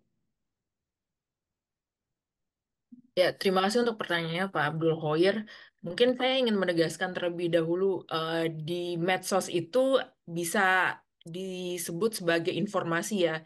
Sedangkan apa yang dilakukan oleh jurnalis adalah mengolah informasi menjadi satu produk jurnalistik yang namanya berita, baik dalam bentuk teks, foto maupun video. Jadi saya akui bahwa banyak sekali informasi yang ada di media sosial. Bisa jadi itu benar, bisa jadi itu separuh benar, atau bisa jadi itu keliru sama sekali. Misalnya, saya membuat screenshot yang ada dengan wajah saya di sini, tapi saya menyebut bahwa webinar internasional untuk Deska Beijing 1, kayak gitu captionnya. Nah, itu langsung saya post di media sosial saya dan itu namanya informasi. Tapi informasi yang apa itu informasi yang keliru atau misinformasi. disinformasi maksud saya. Nah, eh, Bapak itu memang dan saat ini banyak sekali informasi-informasi yang keliru. Dan ada baiknya untuk kita tadi seperti yang sudah saya sampaikan ketika membuka media sosial sebenarnya tujuannya apa sih? Kalau misalnya Bapak suka video-video kucing, mungkin akan ngasih keywordnya kucing. Kucing yang seperti apa? Kucing putih. Kucing putih yang seperti apa? Kucing putih lari-lari. Semakin banyak keyword-keyword spesifik yang Bapak tulis di pencarian, akan semakin spesifik juga algoritma yang akan menolong Bapak untuk mencari informasi tersebut. Jadi untuk Bapak mungkin untuk kalau mencari di media sosial tentunya pastikan informasi tersebut benar-benar sesuai dengan tujuan yang spesifik, bukan hal-hal lainnya sehingga akan mengerucut. Tapi untuk pemberitaan eh, wartawan-wartawan sekarang juga mengambil hal-hal yang viral karena memang ada kondisi-kondisi yang membutuhkan pemberitaan dan diklarifikasi terlebih dahulu. Wartawan sudah punya kode etik jurnalistik dan terlatih untuk mengklarifikasi apakah informasi yang berada di media sosial itu benar atau tidak. Jadi media-media mainstream, media-media besar, media-media yang terdaftar di Dewan Pers itu memang menyediakan berita-berita yang bertanggung jawab karena itu sudah ada bertingkat klarifikasinya mulai dari wartawan di lapangan, editor, bahkan sampai ke tingkat redaktur pelaksana atau redaktur lanjutan lainnya. Jadi saya bisa sampaikan kepada Bapak kalau misalnya menemukan informasi yang aneh yang membuat Bapak merasa bahwa kucing putih muter-muter, ini beneran kucing atau bukan ya? Bisa cek di media mainstream. Bener nggak sih ada kucing putih yang bisa muter-muter seperti itu di media mainstream atau di media eh, media massa seperti itu? Kalau ternyata memang benar, itu lokasinya di mana, kapan, dan dalam kondisi seperti apa. Jadi perlu ada check and recheck. Memang butuh waktu yang lebih panjang, bukan hanya langsung melihat lalu tadi share seperti yang disampaikan salah satu narasumber yang lainnya. Jadi kita pasti butuh waktu yang lebih lama untuk akhirnya mengolah informasi dan berpikir kritis apakah informasi tersebut memang layak dipercaya atau tidak. Seperti itu, Pak. Terima kasih. Yang kami hormati Bapak Ibu para narasumber dan peserta webinar, pada saat ini telah hadir Bapak Menteri Pendidikan Dasar dan Menengah Republik Indonesia, Profesor Dr. Abdul Mukti. Kepada Bapak Profesor Dr. Abdul Mukti, saya persilahkan. Assalamualaikum warahmatullahi wabarakatuh. Waalaikumsalam. Selamat malam, salam sejahtera buat kita semua. Yang saya hormati Dr. Chris Seipel, Pak Farid Sainong, Saudara Riyandi Prawita, Saudara Septiaji Eko Nugroho, Pak Deska Lydia Natalia, dan Direktur Eksekutif Maarif Institute, Andar Nubowo, juga sahabat saya, Matiuso, Direktur Eksekutif Lemena, dan moderator Saudara Alia Badri Nindya, dan seluruh peserta webinar. Pertama-tama saya mohon maaf tidak bisa hadir di awal. Baru saja selesai acara dengan Presiden Prabowo Subianto di Magelang, di Komplek Akademi Militer di Magelang. Dan ini memang masih di tengah-tengah acara retreat dengan para Menteri Kabinet Merah Putih dan juga para pejabat tinggi negara setingkat menteri. Karena itu, mohon maaf tidak bisa mengikuti dari awal dan juga tidak bisa mengikuti presentasi dari para narasumber yang sebelumnya. Yang kedua, saya menyampaikan selamat kepada Lemena dan juga Ma'arif serta mitra-mitra terkait yang menyelenggarakan webinar dalam rangka memperingati Sumpah Pemuda. sebuah tonggak penting dalam sejarah perjuangan bangsa Indonesia yang dalam konteks kesejarahan mungkin kita bisa menyebut sebagai salah satu dari tonggak dalam rangkaian Indonesia menuju kemerdekaan. Jadi kalau kita coba cermati dari sisi perjuangan menuju kemerdekaan Indonesia itu, Sumpah Pemuda itu merupakan momentum dan pernyataan di mana bangsa Indonesia merayakan apa yang saya sebut dengan cultural sovereignty atau kedaulatan budaya, yang di situ para pemuda dari berbagai organisasi keagamaan, berbagai organisasi kedaerahan bersepakat untuk pertama tentu menyatakan bertanah air satu, tanah air Indonesia, berbangsa satu bangsa Indonesia, dan menjunjung tinggi bahasa persatuan, bahasa Indonesia. Semangat keindonesiaan itu adalah bagian dari deklarasi mengenai nama negara yang dalam konteks sejarah menurut saya merupakan sebuah capaian politik yang tidak mudah karena Indonesia pada saat itu masih terdiri atas banyak sekali kerajaan dan juga Indonesia memiliki banyak sekali budaya dan bahasa yang kalau kita lihat sampai sekarang ini bahasa-bahasa daerah di Indonesia itu baik yang masih eksis maupun yang sebagian sudah tidak lagi eksis itu lebih dari 700. Saya kira mungkin belum ada dalam catatan saya negara yang jumlah bahasa daerahnya sebanyak Indonesia. Termasuk juga negara yang jumlah sukunya itu juga sampai sebagian menyebut suku besar dan kecil itu di atas 300 suku. Dan tentu wilayah yang juga sangat besar dengan ribuan pulau, tapi kemudian bersatu dalam sebuah negara yang bernama Indonesia, yang tonggak politiknya dimulai dari peristiwa Sumpah Pemuda itu. Kemudian yang kedua itu adalah tonggak di mana Indonesia secara politik menyatakan kemerdekaan.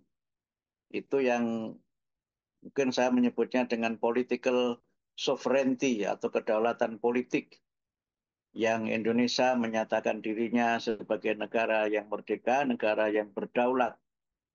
Dan kemudian yang ketiga adalah territorial sovereignty atau kedaulatan wilayah yang ditandai dengan pengakuan Indonesia sebagai negara kepulauan setelah perjuangan panjang Insinyur Juanda dalam berbagai lobi dan politik internasional.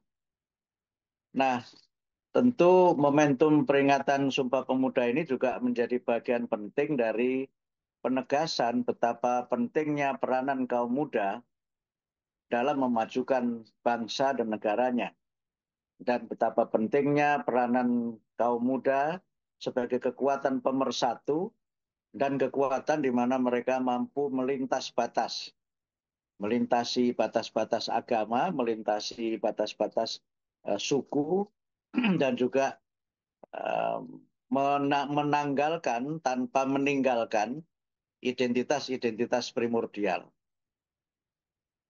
Dalam kaitan ini, spirit Sumpah Pemuda itu tentu menjadi bagian penting dari generasi sekarang ini untuk tetap memiliki semangat dan memiliki jiwa yang terbuka dan memiliki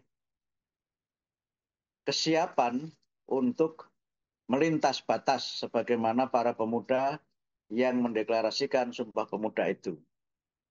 Era digital ini di satu sisi memudahkan kita berinteraksi dengan siapapun, dimanapun, dan kapanpun. Tetapi pada sisi yang lain juga memang menimbulkan adanya polarisasi atau menimbulkan adanya ketegangan-ketegangan yang terjadi di media sosial misalnya. Ini memang bukan sesuatu yang berdiri sendiri. Suatu realitas sosial yang dalam banyak hal dipengaruhi oleh situasi-situasi sosial politik, tapi juga memang ada kecenderungan perubahan-perubahan perilaku sebagai akibat dari kemajuan teknologi digital itu. Era digital ini memang menimbulkan kecenderungan di mana banyak kelompok, tidak hanya kelompok muda, termasuk kelompok senior seperti saya ini juga kadang-kadang terjebak kepada apa yang disebut dengan kedangkalan berpikir. Ada sebuah buku yang sudah agak lama ditulis, judulnya Shallow, gitu, yang artinya adalah dangkal, yang menandakan bahwa kecepatan mengakses informasi itu kadang-kadang membuat orang tidak berpikir reflektif, tidak berpikir mendalam, dan kadang-kadang juga ketika membaca berita, itu jumping to conclusion dengan hanya membaca judulnya saja. Sehingga kadang kita mengambil sikap yang keliru dan kemudian tidak memahami persoalan secara utuh dan secara mendalam. Kecenderungan yang lainnya yang kemudian juga menimbulkan adanya polarisasi itu adalah conformity, di mana orang cenderung untuk merasa nyaman berhimpun dengan mereka yang satu paham mungkin atau satu kelompok begitu, yang kadang-kadang tidak bisa bersikap toleran dan terbuka terhadap mereka yang berbeda pandangan. Hingga sering dalam banyak WA group misalnya, beberapa yang saya ikut itu, ada yang marah, tidak bisa menahan diri, dan itu karena ketidaksiapan berbeda pendapat. Akhirnya kemudian yang berbeda pendapat dikeluarkan dari grup, atau bahkan kemudian kadang-kadang dibully di grup itu, sehingga orang tanpa memahami suatu informasi secara mendalam kadang-kadang hanya menyatakan sikapnya dengan jempol begitu atau bentuk ekspresi lain yang menunjukkan bagaimana pandangan dia mengenai isu tertentu. Conformity ini kadang-kadang memang menjadi persoalan di mana masyarakat yang semakin terbuka itu justru cenderung menjadi judgmental, menjadi masyarakat yang mudah mengambil keputusan dan kadang-kadang juga memvonis orang lain yang berbeda, dan itu semua karena kecenderungan-kecenderungan yang memang berkait dengan faktor pertama tadi. Banyak orang yang memang tidak berpikir mendalam dan kemudian karena keinginan untuk punya kenyamanan dengan yang lain, kemudian mengambil sikap-sikap yang tidak didasari dengan pertimbangan yang mendalam.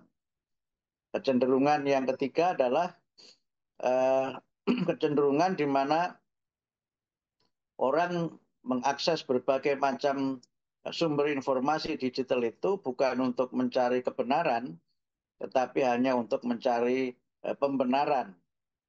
Dan ini yang memang menjadi persoalan serius, sehingga sekali lagi teknologi digital itu kadang menimbulkan bukan masyarakat yang semakin dekat, tetapi justru bisa berdampak pada pembelahan sosial atau mungkin disebut dengan divided atau mungkin exclusive society.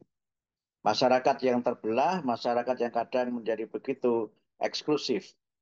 Karena itu maka dalam kaitan Sumpah Pemuda ini, saya kira spirit untuk kita saling menghormati identitas menjadi bagian penting, di mana manusia tentu tidak bisa dilepaskan dari identitas kulturalnya maupun identitas keagamaannya. Sehingga pemahaman terhadap mereka yang berbeda, baik secara budaya maupun secara agama, bahkan mungkin juga secara kebangsaan, itu menjadi bagian dari kita membangun relasi sosial yang harmonis, relasi sosial di mana kita bisa saling menerima satu dengan yang lainnya. Kemudian yang berikutnya tentu perlu ada sikap terbuka di mana kita bisa melintas batas. Tidak sekedar kita memahami yang lain, tetapi kita juga berani untuk berinteraksi, bahkan dalam beberapa hal mengakomodir mereka yang berbeda untuk mereka dapat mengekspresikan apa yang menjadi identitas kulturalnya maupun identitas personalnya dan juga mungkin sebagian juga identitas keagamaannya. Sehingga karena itu maka menjadi orang yang melintas batas itu tidak berarti kita menanggalkan identitas pribadi. Sebagaimana Sumpah Pemuda itu, mereka yang orang Jawa menyebut dirinya sebagai Jong Java. Yang Sumatera menyebut dirinya Jong Sumatera, yang Sulawesi menyebut dirinya Jong Celebes. Yang itu menunjukkan identitas kultural mereka.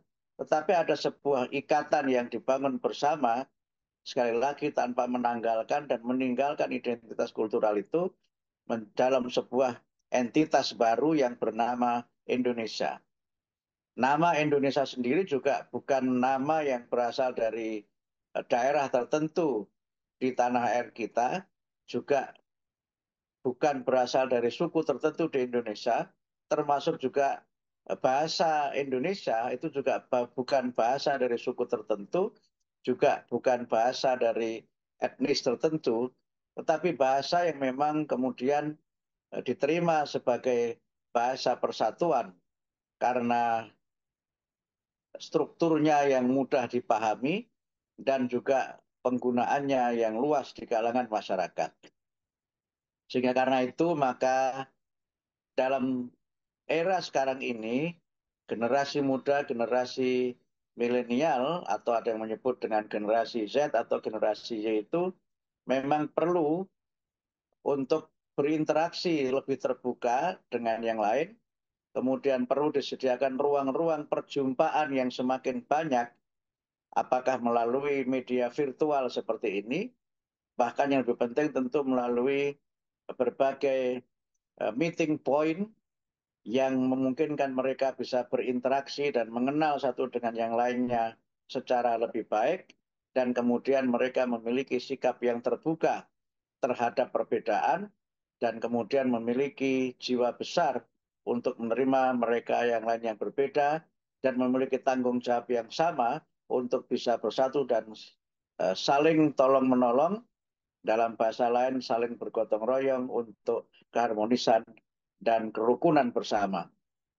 Mudah-mudahan spirit ini bisa menjadi bagian yang tumbuh terus di kalangan generasi muda dan menjadi bagian dari komitmen kita untuk menjaga keindonesiaan tanpa meninggalkan dan menanggalkan kebudayaan-kebudayaan yang kita miliki dan juga bahasa-bahasa daerah yang tumbuh di berbagai tempat di Indonesia, dan juga tidak menghilangkan semangat kita untuk memahami bahasa-bahasa dunia, apakah itu bahasa Inggris, bahasa Arab, bahasa Mandarin, dan bahasa-bahasa dunia yang lainnya. Saya kira demikian yang dapat saya sampaikan. Mudah-mudahan bermanfaat, dan mudah-mudahan sekali lagi dengan acara webinar ini, semangat Sumpah Pemuda bisa menjadi bagian dari semangat generasi muda Indonesia untuk membangun persatuan, membangun kerukunan, dan menjadikan Indonesia sebagai rumah bersama, Indonesia sebagai tempat kita sekalian membangun kehidupan yang maju, membangun kehidupan di mana kita saling bersinergi dan kemudian bisa melintas batas tanpa harus meninggalkan identitas. Saya kira demikian. Terima kasih. Mohon maaf apabila ada kekurangan dan hal-hal yang tidak berkenan. Wassalamualaikum warahmatullahi wabarakatuh. Waalaikumsalam warahmatullahi wabarakatuh. Terima kasih banyak kepada Bapak Menteri Pendidikan dan Menengah Republik Indonesia, Profesor Dr. Abdul Mukti, atas ceramah kunci yang telah disampaikan pada malam hari ini. Baik, terima kasih juga atas jawaban yang telah disampaikan oleh Ibu Deska Lydia Natalia tadi sebelumnya. Berikutnya kami mempersilahkan kepada panitia untuk membacakan pertanyaan kepada Bapak Dr. Chris Sepol. Baik, pertanyaan untuk Dr. Chris Sepol dari Ibu Meldaria Sinambela. Bagaimana Anda percaya kolaborasi dalam pendekatan literasi keagamaan lintas budaya atau LKLB ini akan berdampak pada kohesi sosial secara global? Apakah Anda bisa memberikan contoh? Terima kasih.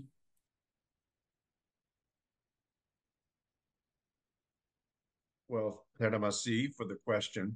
I should also say that it's cold here in Virginia, but I'm still wearing my batik with the hope that the sun will warm us as it does in Indonesia. The collaboration is key because, to put it even more simply than my presentation, CCRL provides a framework for talking. Talking leads to tolerance. Tolerance leads to trust, as we have talked about. And where there is trust, there is tangibility, because you will work with somebody that you trust. And you will try to change things as a result. So how do we work on this globally? There's lots of examples, but I would point to the thing that I think is most important in our times. We people of the Abrahamic tradition, we Christians, Muslims, and Jews, we will be 70% of the world's population by the end of this century. 70%. And yet, I think this statistic is correct. Christians are the most persecuted, and Muslims, Islamophobia is at an all-time high, and anti-Semitism is at an all-time high. We have to find ways to work together. So it doesn't matter almost what the issue is. The issue is important. Environment's important. Extremism is important. What's more important is that we, people of the book, Al-Kitab in Arabic, we have to find ways to work together as people of our father Abraham. And so if we can do that in critical places around the world, to include my country, America, or in Europe, where we don't think that there is discrimination, but there is in fact discrimination. And we see the same polarization that you discussed in Indonesia, we see in our countries. In Germany, for example, I was there earlier this month. There is the Alternative for Germany, which echoes the fascism of Hitler. And they took 30% of the vote in 3 of the eastern states in Germany. The past can come back. That's why I wanted to emphasize our stories from the past. There are bad and good stories from the past. What's the positive story that we cling to that teaches us as we enable new stories with new generations? CCRL is a framework to have the talk that leads to the tolerance, that leads to trust, that leads to tangible and positive change. I think my 3 minutes are up.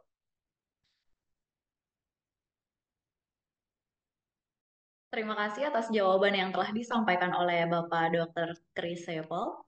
Baik, karena masih ada waktu yang tersedia, kita buka termin yang kedua.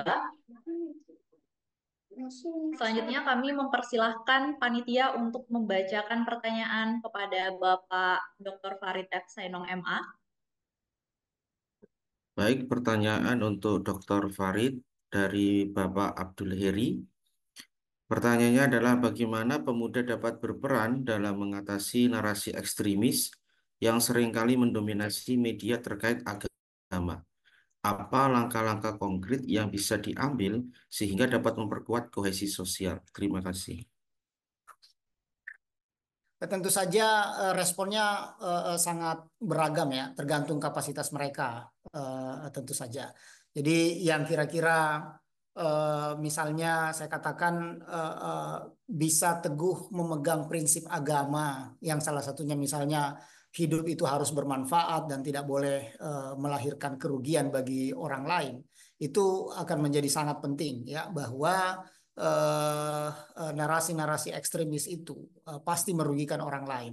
Sehingga kalau kita berpegang pada prinsip tadi hidup bermanfaat ya sebagai salah satu prinsip agama itu akan bisa membendung secara sesaat ya, karena misalnya kalau mereka tidak punya kapasitas pemahaman keagamaan yang baik, argumentasinya tentu belum ada. Tetapi kalau prinsipnya sudah berkata hidup itu harus bermanfaat dan tidak boleh meninggalkan kerugian bahaya buat orang lain, maka apapun yang berada di luar sana yang potensial melahirkan kekerasan, kerugian bagi orang lain itu pada dasarnya mereka bisa tolak. Nanti kemudian seiring waktu mereka harus meningkatkan kapasitasnya, baik pengetahuan keagamaan atau literasi lintas budayanya. Maka kemudian mereka akan tercerahkan sedemikian rupa dan bisa memajukan, bisa menunjukkan argumentasi yang lebih canggih ya dalam menghadapi narasi-narasi kekerasan, narasi-narasi ekstremis yang mereka temukan di sosial media. Ya tentu saja ketika misalnya salah satu contoh yang paling konkret saja, ketika mereka misalnya mencoba atau berpikir untuk sharing sesuatu yang belum mereka anggap benar atau belum checking dan sebagainya, mereka juga berpikir bahwa ini belum tentu bermanfaat buat orang lain, kalaupun itu benar. Apalagi kalau sudah bisa meyakini bahwa ini justru membahayakan orang lain yang membaca sharing saya misalnya, maka dia tidak akan melakukannya. Jadi prinsip agama itu penting bagi orang-orang yang mungkin belum memiliki kapasitas yang memadai tentang pemahaman keagamaan. Dan itu cukup efektif kalau misalnya kita mencoba mensosialisasikan bahwa prinsip ini di atas segalanya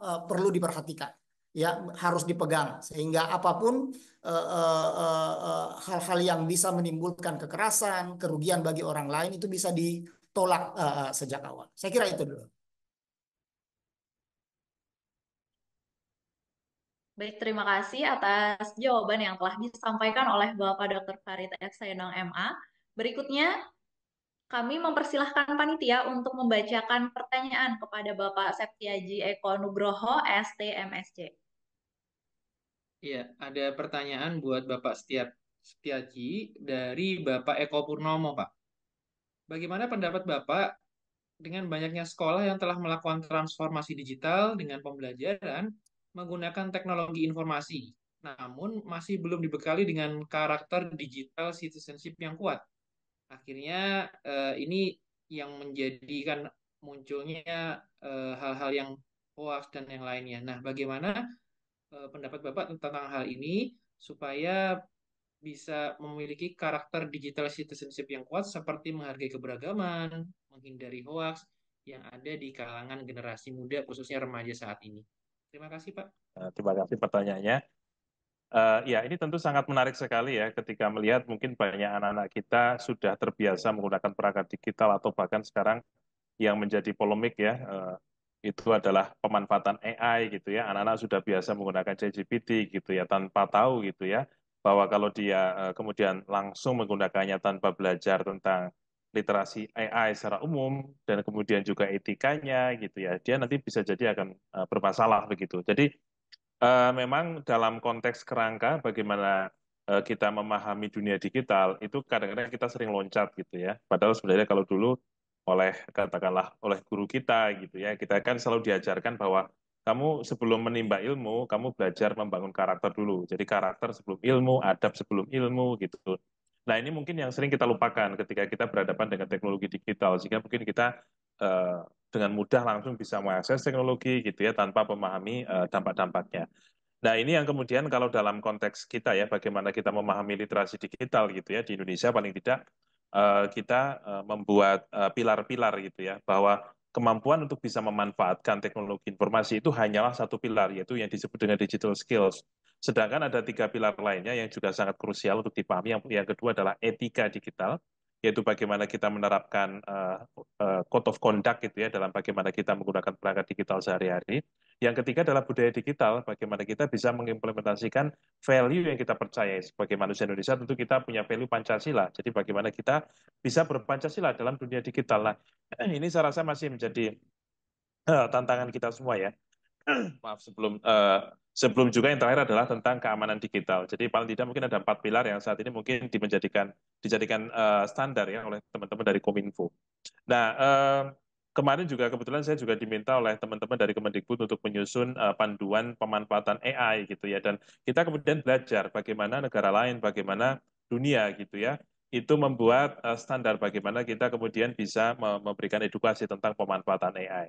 Nah, kita misalnya belajar dari apa yang dibuat oleh UNESCO gitu ya, oleh kawan-kawan dari Uni Eropa gitu ya.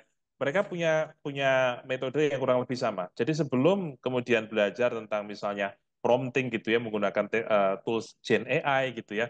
Mereka belajar tentang literasi AI dulu, yaitu memahami bagaimana cara kerja AI, apa kelebihannya dan juga apa keterbatasannya. Karena ada banyak juga problem-problem yang muncul di dunia AI, misalnya ada bias informasi di sana, ada halusinasi gitu ya, dan ada banyak permasalahan yang kemudian membuat orang harus kritis gitu. Nah, sehingga kita bicara literasi AI, dan yang kedua sebelum belajar toolsnya, itu belajar tentang etikanya dulu gitu ya. Etika itu ada beberapa hal, misalnya karena memahami bahwa informasi itu bias, maka kita perlu belajar melakukan komparasi informasi, konten dari ChatGPT, kita komparasi dari informasi dari textbook misalnya, kemudian kita baru bisa membuat kesimpulan. Jadi tidak hanya mengandalkan AI, termasuk juga tentang masalah apa namanya integritas akademik gitu ya. Mungkin karena sekarang banyak yang kemudian merasa promptingnya udah jago, hasil dari promptnya kemudian di copy begitu saja di dalam tulisan atau artikel, itu kan sebenarnya adalah sebuah plagiat yang bagi orang yang belum paham etika AI itu mungkin bisa jadi akan kejeblos di sana. Termasuk kecanduan AI. Kecanduan AI itu adalah tentang ketika orang yang seharusnya melakukan pekerjaan sederhana tanpa menggunakan AI itu bisa, tapi dia kemudian menggunakan AI dan dia resah kalau kemudian katakanlah semenit atau 1 jam itu tidak bisa mengakses tools AI. Nah, jadi ini sama tentang digital juga sama mirip ya. Jadi tentang pemahaman secara umum, etikanya itu menjadi bagian yang tidak terpisahkan. Bahkan seharusnya diajarkan lebih dulu, ditanamkan terlebih dulu, kemudian barulah kita belajar berselancar dengan berbagai tools yang ada. Mungkin itu kalau kita kebetulan di komunitas literasi digital juga banyak resource-resource yang bisa kemudian dibagikan terkait dengan etika digital, tentang budaya digital, bagaimana berpancasila di ruang digital. Nah, kita berharap ini bisa dibantu disebarkan oleh Bapak Ibu semua, termasuk juga mungkin teman-teman yang ada di komunitas-komunitas masyarakat. Terima kasih. Baik, terima kasih atas jawaban yang telah disampaikan oleh Bapak Septiaji Eko Nugroho SDMSC. Berikutnya kami mempersilahkan kepada panitia untuk membacakan pertanyaan kepada Ibu Deska Lydia Natalia. Baik, terima kasih. Pertanyaan untuk Ibu Deska dari Bapak Maskur. Bagaimana strategi efektif meningkatkan literasi digital masyarakat agar mampu menyaring dan mengidentifikasi hoaks dengan lebih baik di era informasi yang semakin kompleks ini? Terima kasih. Oke, terima kasih Pak Maskur untuk pertanyaannya. Ini saya juga masih belajar dan mungkin rekan-rekan yang lain punya jawaban masing-masing. Tapi dengan semakin ke sini saya semakin menyadari bahwa kemampuan membaca manusia itu jadi semakin pendek kayak gitu. Saya sendiri tuh di kantor semakin diingatkan bahwa terapin 5W1H atau oh, what, where, why, who, when, dan how-nya itu selalu ada di paragraf pertama karena pembaca sekarang saat ini sukanya atau setidaknya berada tahan untuk membaca itu sekitar 7 sampai 8 detik. Jadi 3 paragraf awal itu sangat menentukan. Nah, kalau Pak Maskur bisa membaca lebih daripada 8 detik atau bahkan sampai 7 dan 8 paragraf sampai akhir, itu akan sangat membantu Bapak untuk juga bisa menyaring informasi-informasi yang ada ketika scrolling medsos atau scrolling informasi-informasi lain. Jadi memang kita juga perlu belajar bareng-bareng Pak, bagaimana akhirnya punya cara-cara untuk mengantisipasi kecepatan informasi yang sangat cepat ini dan juga banjir informasi ini supaya membaca dengan lengkap dan utuh sehingga mendapatkan konteksnya. Karena bisa saja di paragraf atau di judul awal dan paragraf awal itu informasinya belum lengkap. Jadi yang Bapak ingat itu adalah hal-hal yang tidak lengkap. Itu kalau informasinya benar. Nah, beda lagi ceritanya kalau misalnya informasinya salah. Seperti yang saya sampaikan tadi di presentasi saya, judul-judul yang fenomenal ataupun gambar dan caption yang tidak terkait satu sama lain itu bisa patut dicurigai bahwa adalah hoax. Dan juga kalau misalnya viral di media sosial akan sangat baik untuk mencocokkan juga apakah viral atau informasi yang viral itu juga ada di media mainstream, di media massa. Karena lagi-lagi tugas wartawan atau seorang wartawan itu pasti sudah dilengkapi dengan skill bagaimana untuk mengklarifikasi informasi dan menyajikannya dengan baik kepada pembaca ataupun audiens.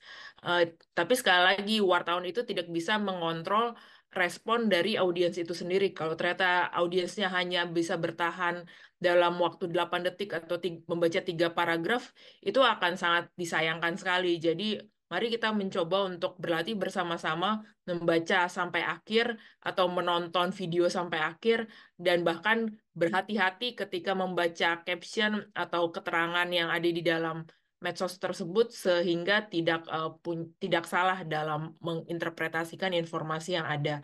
Terima kasih. Baik, terima kasih atas jawaban yang telah disampaikan oleh Ibu Deska Lydia Natalia. Berikutnya kami mempersilahkan kepada panitia untuk membacakan pertanyaan kepada Bapak Dr. Chris Seipol. Baik, pertanyaan berikutnya untuk Dr. Chris Seipol dari Ibu Syofa Nurul Huda.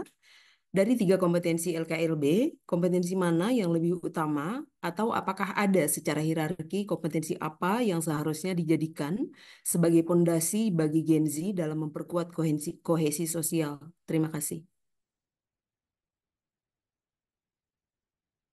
Thanks for this question. It comes up often in the certificate programs that we do with Lamina. And the simple answer is that language limits us to a linear approach. There has to be one before there's another. But in truth, in reality, there's 3 competencies and 3 skills, and they're working together in life as you roll through life. We put the personal competency first because ideally you need to understand yourself and what you believe first. But sometimes you only learn that when you engage others who believe differently and challenge what you think. In the same way with evaluation as the first skill.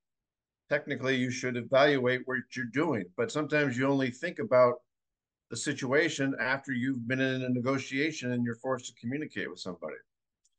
Let me also say in the last question, I forgot to give practical answers, so forgive me about that. But there is a need for cross-cultural religious literacy, and you see it through Lamina, where 8,500 madrasa and Christian and Hindu and Buddhist leaders have been trained in this framework to adapt for themselves.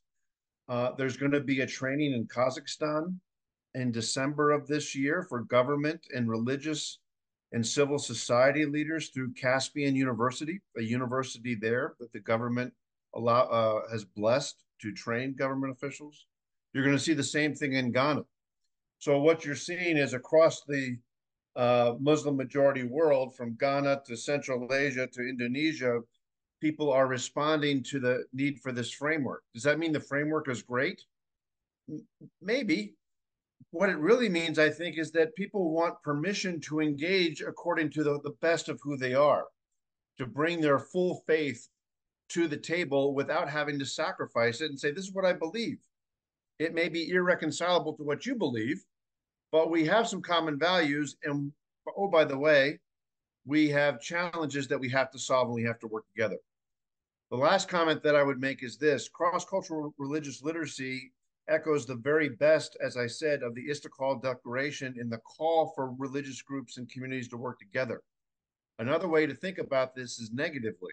We have to stand against what I would call interfaithism. Interfaithism is not of Gen Z or Gen Alpha, but the older generation that just want to bring people together, not talk about differences and take a picture and then declare that everything is good. That's the worst thing that can happen. That actually lessens the credibility of religious actors. We don't need interfaithism. We need more conversation among the faith traditions enabled through a framework like cross-cultural religious literacy that we invite you to make it better. Thank you.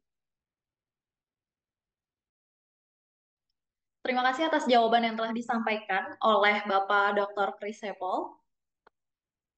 Karena keterbatasan waktu, dengan berat hati kita harus menutup sesi tanya jawab ini. Terima kasih kepada Bapak Ibu sekalian yang telah mengirimkan pertanyaannya. Kami mohon maaf apabila pertanyaan Anda belum sempat dibacakan. Juga kami haturkan banyak terima kasih kepada seluruh narasumber yang telah memberikan pemaparan dan berpartisipasi dalam sesi tanya jawab ini. Dengan demikian, kita telah sampai di penghujung acara webinar internasional kita kali ini.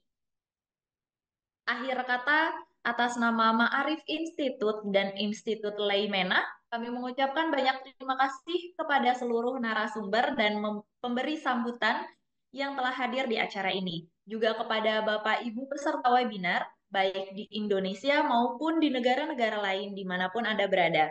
Terima kasih atas kehadirannya. Terima kasih juga kami sampaikan kepada seluruh panitia dan tim yang telah bekerja keras untuk mempersiapkan webinar ini. Selamat malam untuk kita semua dan sampai jumpa lagi di kegiatan selanjutnya.